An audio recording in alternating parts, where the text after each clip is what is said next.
They are confined in a vortex of tension, where fear and anger rule. Their greatest enemy is one another. Survival often depends on savagery. America's prisons have produced a new breed of predators. If we let them go without the handcuffs, there'd be blood on the yard all day long.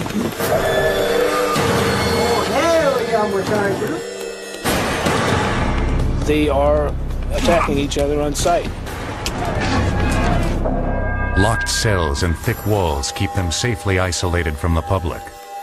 However, each day, many are not behind bars. They're on the nation's roadways and flight paths. Basically, that is a prison. We're moving down the road. These planes are a high max cell block in the sky. We do the same thing that any jail, we just do it 35,000 feet in the air and a lot faster. The officers who transport America's convicts are on constant alert. They know a crisis can erupt at any moment, ignited by dangerous and desperate men lusting for escape. Anything can go wrong when you're outside of the walls.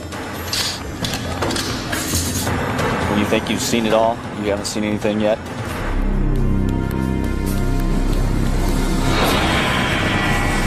Operating this high-flying powder keg is the Justice Prisoner Alien Transportation System, or JPATS. But to guards and prisoners alike, it is known simply as Con Air.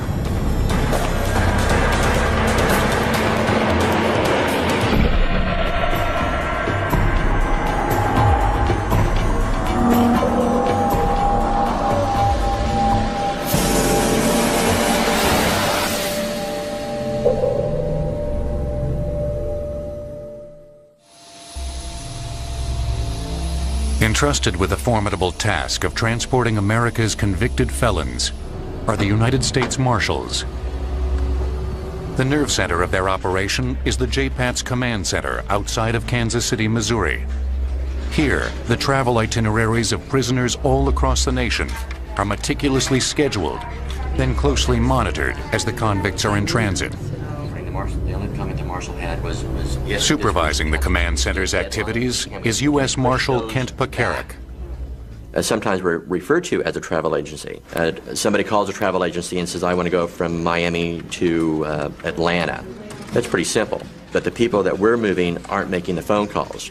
It could be a United States District Judge, it could be a U.S. Magistrate, it could be a defense attorney, and they're calling us and saying, we want John Doe in Miami at this place in Los Angeles by 2 o'clock next Thursday. Although transferring convicts is potentially perilous, it's a necessity. Some must be transferred to maximum security prisons because of a long record of attempted escapes. Others are international felons facing extradition who must be relocated to foreign nations. But the majority of convicts in transit are those legally entitled or obligated to make appearances in America's courts. Transporting the most menacing criminals on the same highways and flight paths as the citizens they have endangered is the price of a free society. On any given day, the Marshal Service has approximately 35,000 prisoners in its custody, and these people are in one stage or another of the federal judicial process. They're either on trial, testifying in a trial, or awaiting transportation to a Bureau of Prisons facility to serve their sentence. Before JPATS, or Con Air, was formed, all of these prisoners were moved across the country exclusively on the ground. Now they can be transported by a fleet of 3 727s, 2 DC-9s, and 8 corporate-sized jets. The swifter system ensures greater security. It's far better to fly a prisoner across the country in 4 hours or 5 hours than to take several days to drive them. The longer they're out of the secure environment, the greater the risk. Even on a flight of short duration, however, the risks can only be minimized, never eliminated. Although the U.S. Marshals rigidly enforce the most extreme security measures, the convicts in their custody are a volatile mix of desperation and resourcefulness. They board Con Air from Leavenworth, from San Quentin, and from Attica. Men convicted of murder, rape, and acts of terrorism. They range from low-level gangsters and petty thieves to high-profile convicts such as New York mobster John Gotti and Oklahoma City bombers Timothy McVeigh and Terry Nichols. But no matter what their criminal background, they have one thing in common. Outside the secure walls of a federal penitentiary, even surrounded by vigilant armed guards, they may be tempted by even the remotest possibility of escape. Most of the prisoners in our custody are felons, and they have generally been determined to be a flight risk, otherwise they wouldn't be in our custody, they'd be out on bail. Anytime you move a prisoner outside of a secure environment like a jail or a prison, you increase the opportunity for escape. The chances of escape grow even higher when a convict in transit is able to receive help from an outside accomplice. In order to prevent this scenario, the marshals devising a prisoner's travel plans operate in conditions of absolute secrecy. We don't tell the prisoners, number one, when they're going to be moved. So if you don't tell them, they can't tell anybody ahead of time. No one outside of JPATS knows the specific route any convict will take to get from point A to point B. Another routine security precaution taken during the planning phase is an exhaustive background check of each traveling prisoner. Because of security issues and medical issues, safety issues, we want to know what type of individual we're moving. In fact, we probably know more about that particular individual than he knows about himself. Armed with detailed biographical information, JPATS travel coordinators are able to make sure that rival gangs and sworn enemies never share the same Con Air flight. Every effort is made to snuff out any problem long before it has a chance to spark a crisis at 35,000 feet.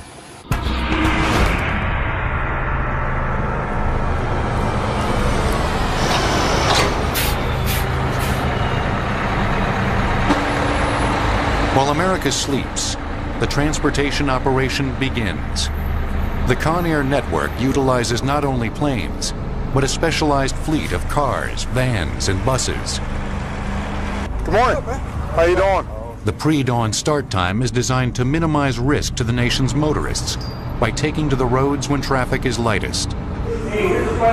Here at the Chino State Prison in Southern California, prisoners become part of a process that is repeated every day of the year throughout the country, but goes all but unnoticed by the public. The officers start with a thorough examination of the prison bus. As they confirm its mechanical readiness, the prisoners are prepped for transfer. Gomez! Gomez! In the back of the reception center, the officers back there, they're the ones that pull them out of their housing units. They bring them out and they do a strip search on them, and they place them in holding tanks until we arrive. We transport all level of inmates, from drunk driving to multiple murders and everything in between. We transport a total of 38 at any given time on the bus.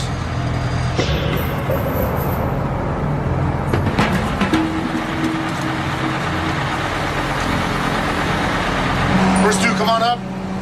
When we load the inmates first on the bus, the sergeant would let the inmates know what their expectations are. All you need to worry about is sit there, keep your mouth shut until you get to where you're going. Everybody understand that?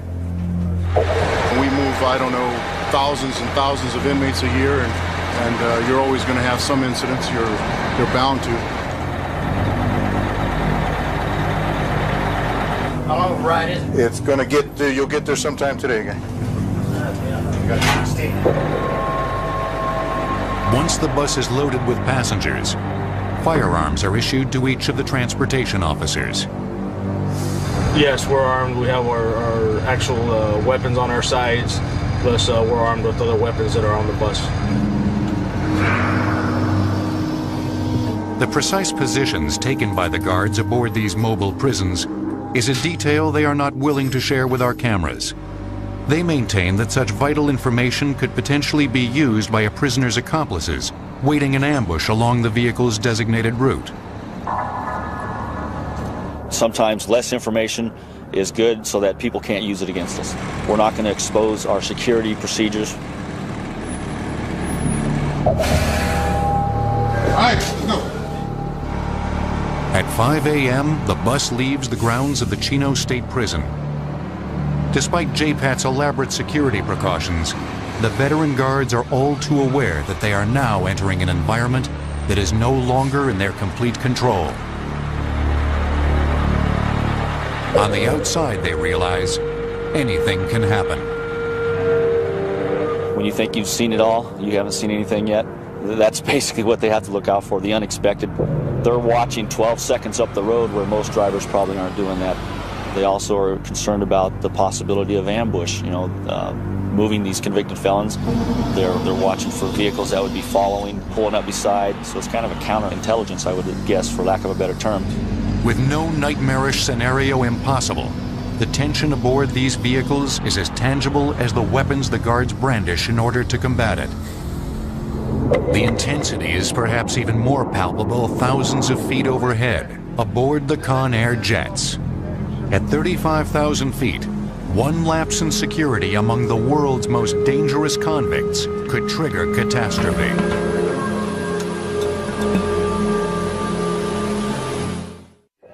Beach, midline 2 north, west and southeast down at 3.5 on the midline.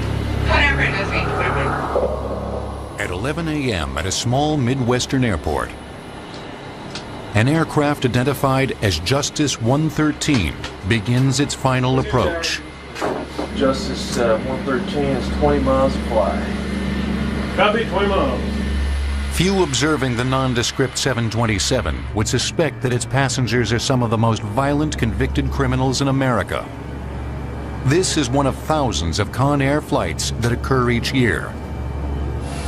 When large numbers of dangerous prisoners must be transported across the country, the most secure method is to segregate them aboard their own plane. The nature of their crimes makes it very difficult to put them on commercial aircraft, even with armed escorts. And so JPATS was designed to be able to move these people long distances in relatively short periods of time in maximum security. We move probably 1,000 prisoners and detainees a day on JPATS.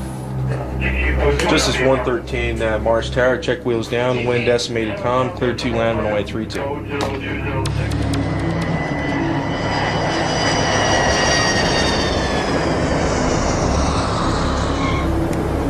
For some of the convicts aboard, this is only a brief layover. For others, it is their final destination. And still more prisoners will board here. The only difference between this flight and that of any conventional airline is that the entire procedure occurs within the most extreme security system imaginable. The moment when the chances of escape seem most tempting, perhaps, is the crucial period of deplaning or boarding.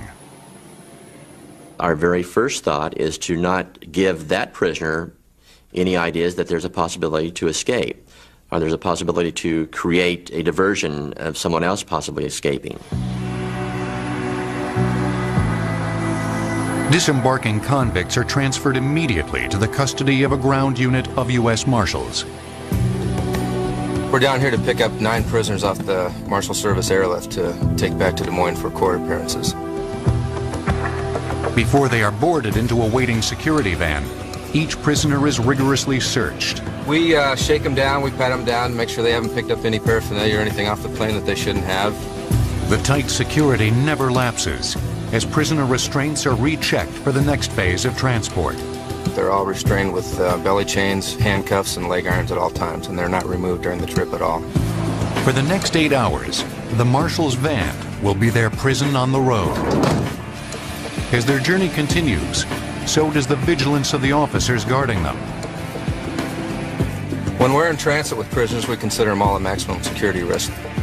99% of the time, they know what they've done wrong, and they don't mess with us, and we don't mess with them. With all arriving prisoners safely dispatched in ground vehicles, Conair now prepares to board a new slate of convicts. Vehicles are unloaded one at a time, so that no prisoner can avoid close scrutiny in a crowd. Once again, This moment of transition between bus and plane is often viewed by the desperate as their best and last opportunity to escape. They psychologically may be thinking that we're outside the bars, now's our chance to do something.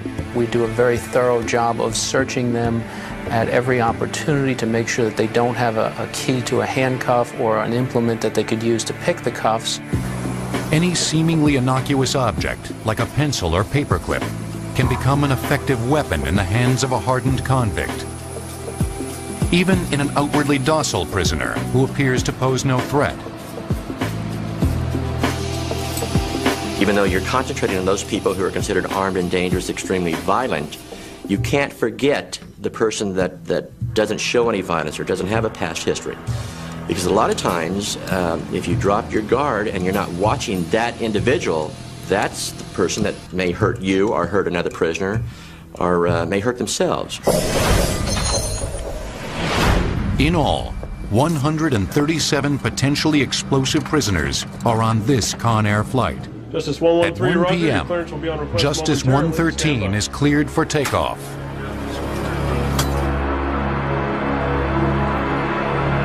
The final destination is Oklahoma City. Now all seems calm, but no federal marshal aboard will make the critical mistake of assuming it will remain so for the duration of the journey. 1:30 p.m. Con Air soars at its cruising altitude. U.S. Marshals guarding hardened convicts hope the flight will be uneventful, but are fully prepared for the unexpected. Right now you're on one of the JPAT 727s. We consider this to be a maximum type security institution. Even though we're 31,000 feet above the ground, we have over 100 prisoners on board this airplane right now. Having all your passengers in chains was a little bit strange. All our flight attendants are hairy-legged for the most part. And nobody complains if the movie is bad or the champagne's stale. And we don't look for smooth air. Every inmate's watched very closely by a roving person on the aircraft. Will walk up and down the aisle looking at their handcuffs, their restraint devices, and their seat belts to assure security. As much as the marshals may like to restrain their prisoners to their seats to ensure virtually foolproof security, safety considerations prevent it. They are never physically attached or restrained to the airplane. So if there is an emergency, we'll be able to get those prisoners off the airplane. With prisoner movement disallowed but physically possible, there is always the chance that two convicts could suddenly endanger all aboard by lashing out violently at one another. Imagine this harrowing scenario playing itself out in a cramped aircraft miles above the ground. Even worse, perhaps, could be a staged struggle designed to create a diversion so that an accomplice would have an opportunity to free himself from his restraints. The main concern would be a prisoner getting out of their restraints. Having a prisoner get out of their handcuffs or their leg irons would be the worst thing that could happen. As far as the prisoner becoming so unruly that we would lose control of that prisoner, and a prisoner possibly taking over the control of an aircraft, that it's highly unlikely that that would ever happen. First of all, we have an adequate force of personnel on board the airplane. If necessary, marshals aboard Con Air are authorized to use firearms to halt a prisoner's aggression, but only as a last resort. In a pressurized aircraft cabin, any errant bullet which pierces the hull could endanger the lives of everyone. To help avoid this, only highly qualified marshal personnel are authorized to fly on JPAT's aircraft. While the guards aboard Con Air must follow rigid policies about their use of weapons, for the prisoners, the only rule is that there are no rules. The greatest challenge facing JPATs is to prevent their captive passengers from smuggling aboard lethal weapons. It is a problem that begins in America's penitentiaries, where officials confiscate scores of homemade weapons each day. Finding more and more weapons now. We used to find many of these metal, what we call bone crusher type weapons that are big, thick, heavy metal.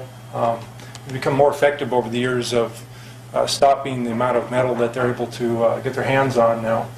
This weapon here is made out of a cigarette lighter. This piece here, which is a very effective piece, it's made out of plexiglass. They can definitely be fatal. This weapon here is another one we would consider a bone crusher. It was fashioned from an arm on a door closing device similar to this one right here. I could say it's almost exactly the same as this one right here. In order to conceal such weapons from prison officials or to smuggle them aboard Con Air, resourceful convicts have invented extreme measures. The inmates have become extremely intelligent as far as, conniving I should say, as far as where they hide the weapons. A lot of them now, they're secreting them in their rectal cavities. They'll hide them in their shoes. They'll sew them into their waistbands of their underwear, so they're very hard to detect. One of our inmates, he had a wound that was on his leg, and you actually slide a flat metal weapon like that down into it and hide it inside of his leg. To prevent such lethal devices from being smuggled aboard a Con Air flight, federal marshals make the first of many searches of their captive prisoners long before they arrive at the airport. If the individual is going on the airlift, we make sure that we strip him out and check every part of his body to make sure that he has nothing on him whatsoever. We do a complete search of the subjects before we transport them. We check their hair, make sure there's nothing in it. We check their mouth, of course, for contraband. We start from one area and then we move to the next area, and that's because you don't want to miss nothing. So you're breaking it up in different quadrants so that you wouldn't miss anything.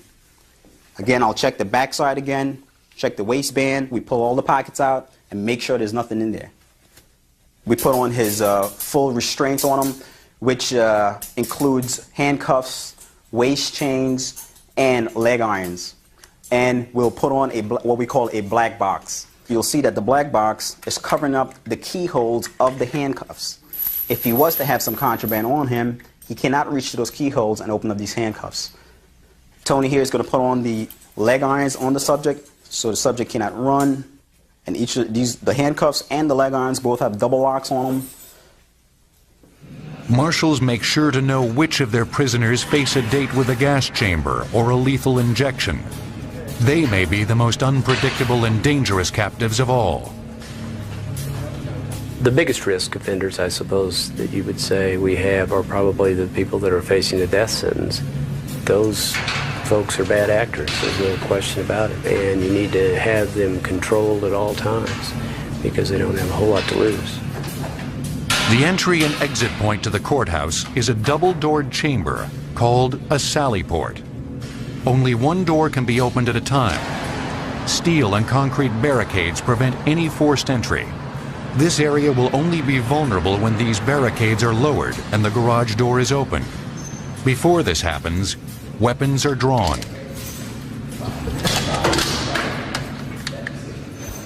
We can have armed officers outside making sure that no one attempts to interfere with that motorcade. When we open up this bay door here, we are in the middle of the public. A lot of cars going by, so we got to make sure, for safety reasons, we got to make sure we have a weapon at hand. You never know what could happen.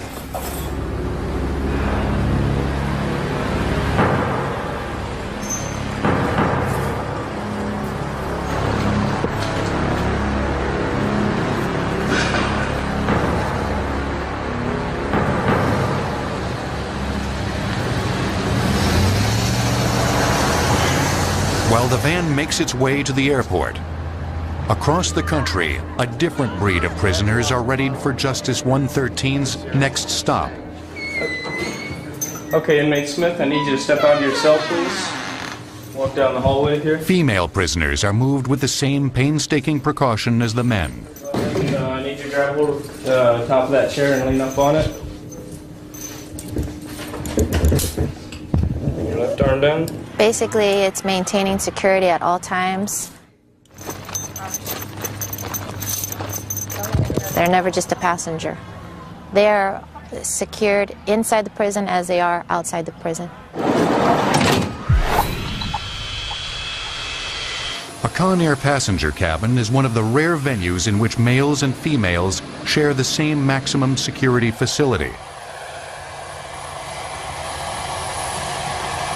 By 4 p.m., Con Air is once again at full capacity at its cruising altitude of 31,000 feet.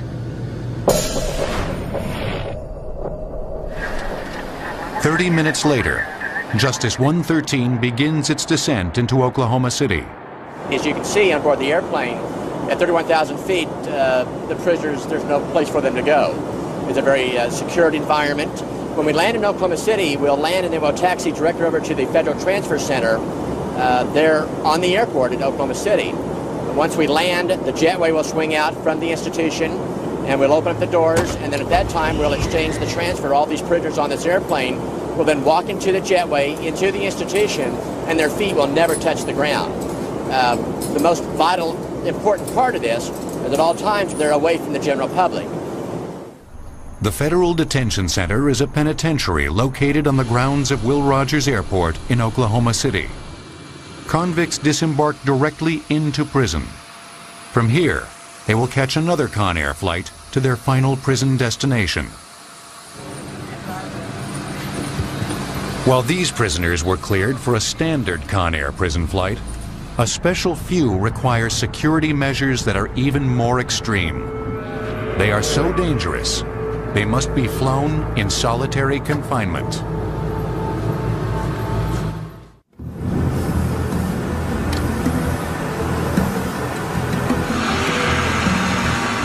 While Conair can safely transport over 100 violent convicts at a time, some prisoners pose such an extreme threat that they merit equally extreme security measures. If we move someone as an individual, that means that they are either an incredibly high security risk, someone who is a high-profile prisoner. You can't afford to have them out in public, so you move them by themselves. Flights transporting one convict in isolation are arranged not only for the protection of the public, but for the protection of the prisoner. Timothy McVeigh and Nichols were accused of the bombing incident in the federal building in Oklahoma City. There was considerable transportation of those individuals. When they were in Oklahoma City, the local U.S. Marshal's office did the transporting, and JPATS then had to transport those two individuals from a secure location to the trial in Denver, Colorado. Other high-profile prisoners, such as organized crime leaders, present an extreme escape risk. John Gotti, from our understanding, was the head of a organized crime family in New York City. He was indicted numerous times. The violent nature of that business makes these people particularly dangerous. They have the money to be able to orchestrate escapes if they have the opportunity to do so.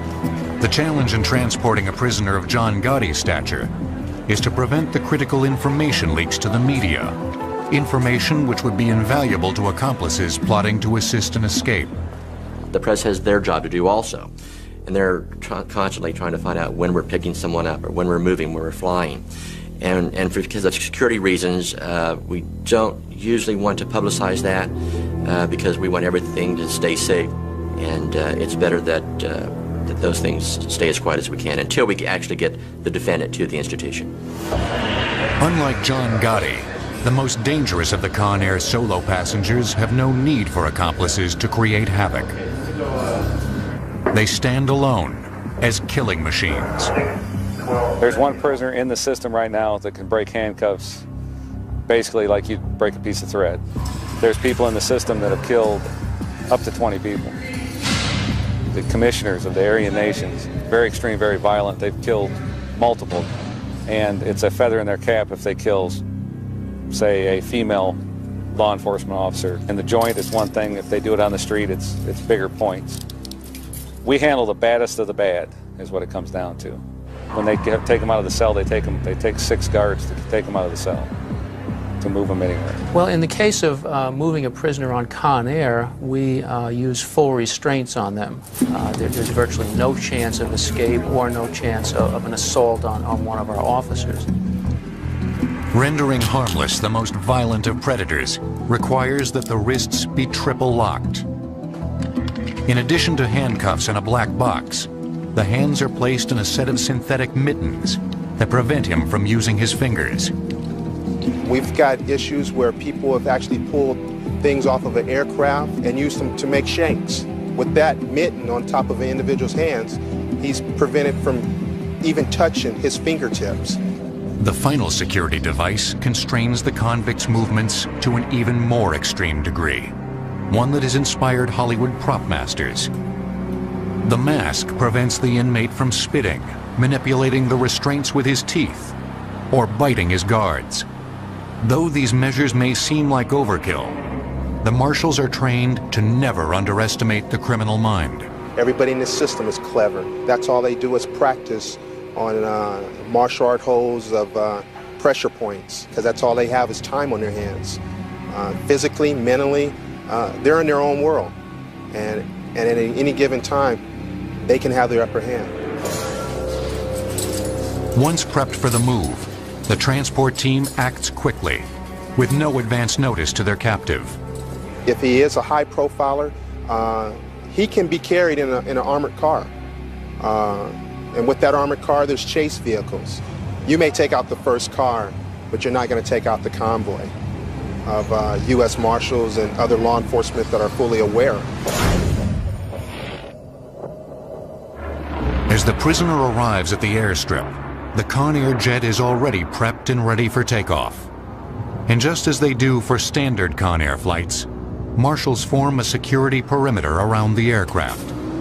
There are two possibilities. One, that there could be an escape of a prisoner being moved. The other risk is the possibility of someone attempting to aid in an escape. And so that's why you see the armed people securing the perimeter to prevent outside forces from engineering an escape.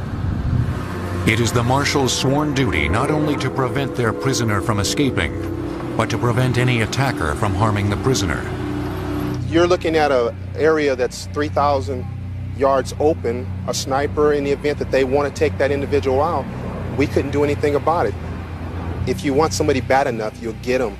We do everything that's possible to make sure that that doesn't happen. Once on board, the final security measure goes instantly into effect. Marshals are forbidden to converse with their isolated passenger. It certainly is a jail environment in the air. There are no frills to the flights. Once seated, they are not allowed to get up for any reason. It is a very controlled environment. Obviously, at 30,000 feet, you can't afford to have an incident. Passengers requiring this extreme form of confinement aboard Conair are invariably transported to a prison where security is just as tight. One such penitentiary is Pelican Bay State Prison in Northern California, home to many of the most sinister convicts alive.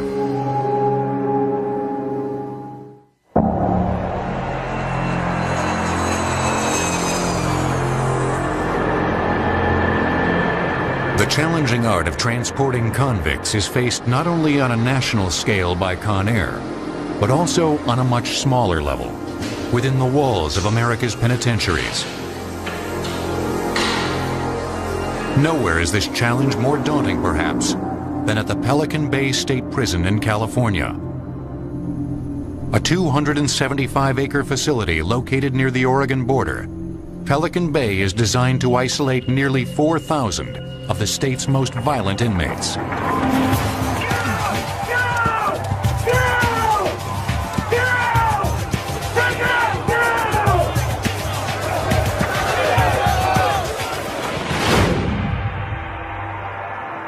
Pelican Bay State Prison is referred to as housing the worst of the worst. In order to transport such volatile convicts between various facilities over the far-flung prison compound, corrections officers here rely on uniquely designed equipment and well-rehearsed procedures.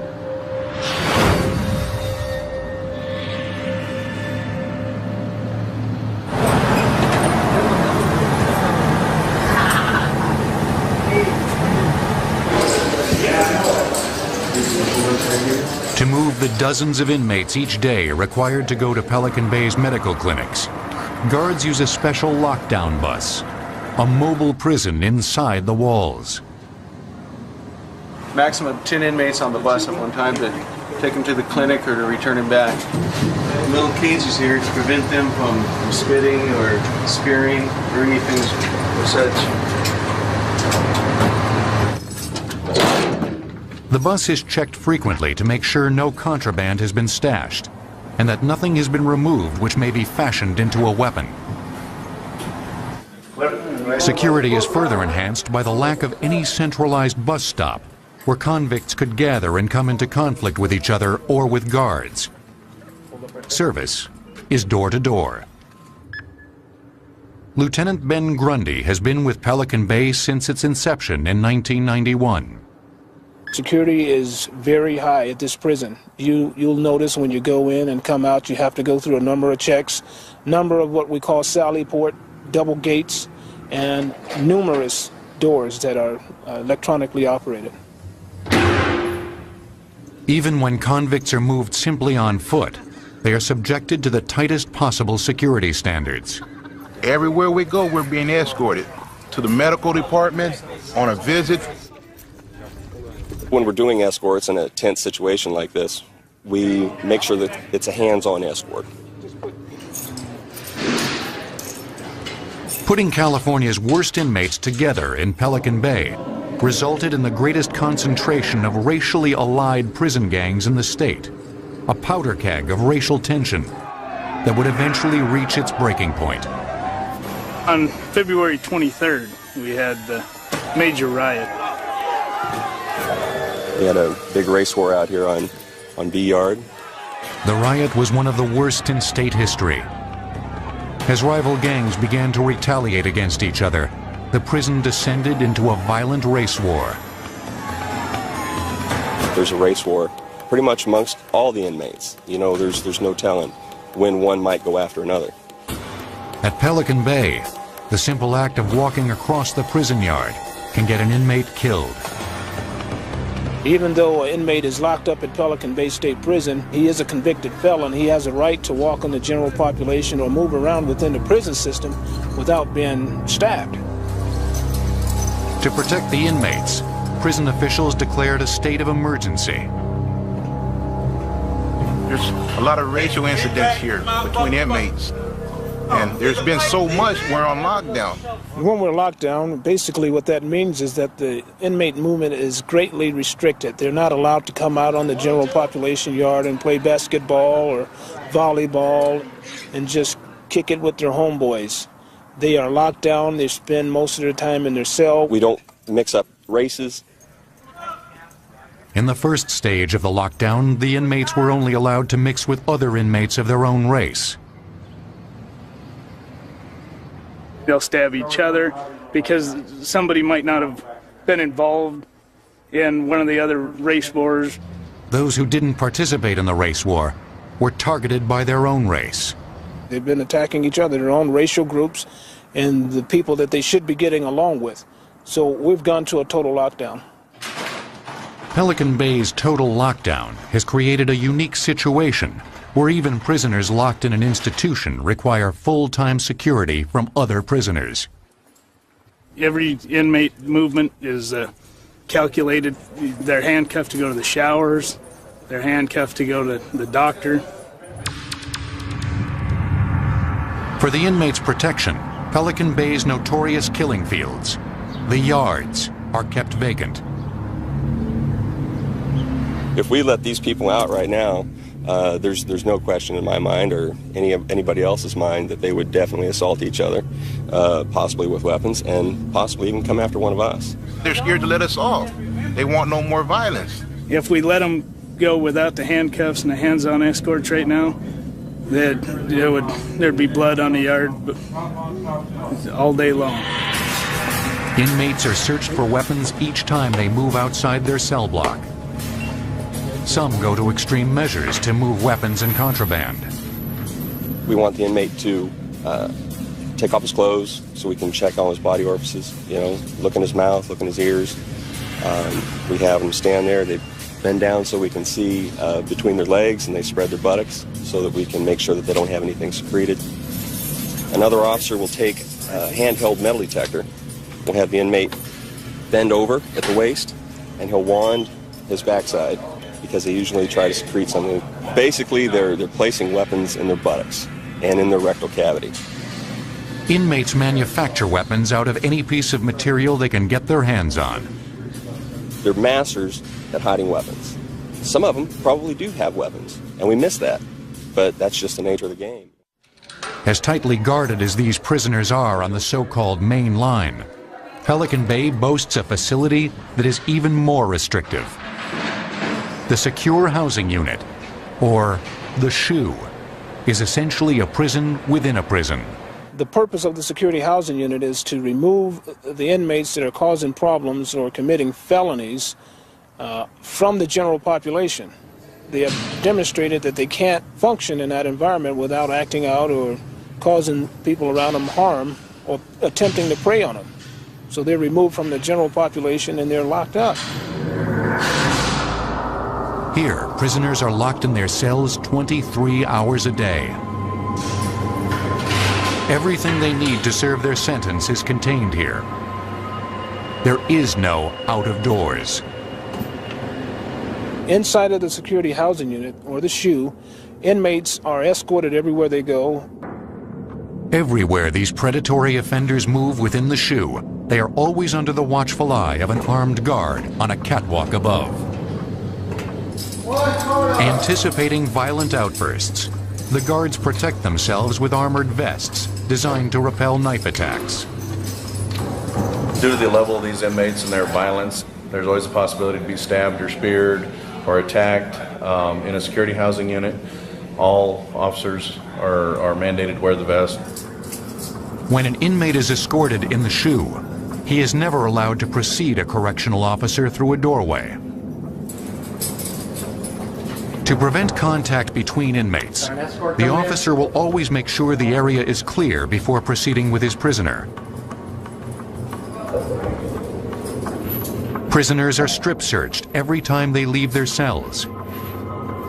A transport to the library within the SHU requires yet another extreme security precaution. They'll be hooked together. With the chain that hooks them together, we can use less staff to move more inmates. We have to give the inmates access to all legal materials so they can file their cases. They review the books there, turn the books back in, and then they return to their cells. Allowed only 30 minutes inside the library, convicts are strip searched yet again before they are returned. They're allowed to bring back 3 sheets of paper with the information they needed, and that's all they're allowed to bring back. The inmates are moved by unit so that they can't pass information on from unit to unit to unit. It's just our attempt to try to keep down the gang information flow. We do it as good as we can. We know it still gets around. Even prisoners in the SHU are sometimes required to be moved outside Pelican Bay's secure walls for court appearances or medical appointments. As level 4 inmates, the highest security risks, they are then subjected to an even greater security measure. Even within the institution, they have to be escorted. But when they leave the institution, it's a whole another matter. The vehicle that they're in effect, becomes a prison on wheels. And we do not have the luxury of the fence as a perimeter, nor do we have the prison walls. It's not business as usual. It's very serious, and they're still dealing with a level 4 convicted felon that they need to get back inside of the walls. Pelican Bay is probably one of the most secure prisons in the state of California. Really, the only time anybody would have a chance of breaking somebody out is when we're out on one of these transports. The prison convoy is inspected exhaustively inside the Sally Port, a double-gated checkpoint where everything going in or out of the prison must first be authorized.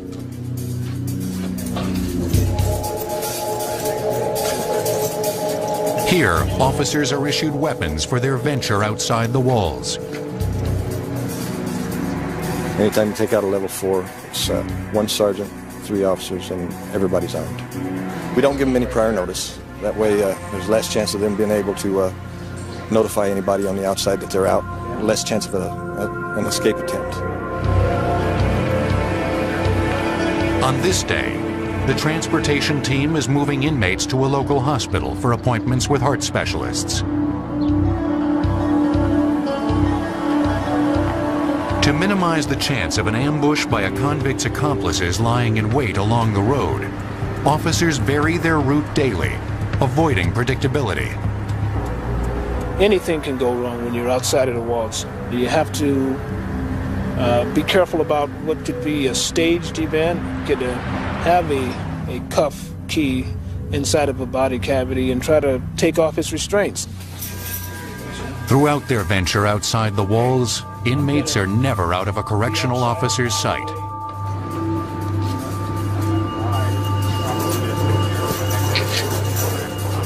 The unarmed officer actually has hands on the inmate.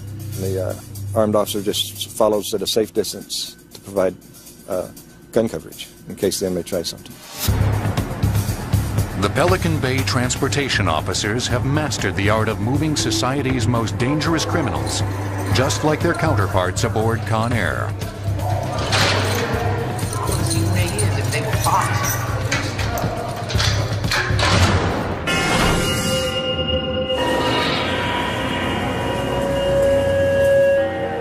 Whether it's transporting a prisoner across the yard or across the country, law enforcement is using extreme security procedures to make sure the general public is kept safe. We take every precaution to make sure that the public is not confronted by those types of individuals. We've been in the business of moving prisoners for a long time, and there's probably not a lot of things that we haven't seen. I feel very confident that the public is not at risk when these inmates are being transported from prison to prison. We've moved hundreds of thousands of prisoners without an escape. From vans to buses to the specialized fleet of jets, the mission is the same: taking prison safely on the move. We do the same thing that any jail, any prison, federal, state, county. We just do it 35,000 feet in the air and a lot faster.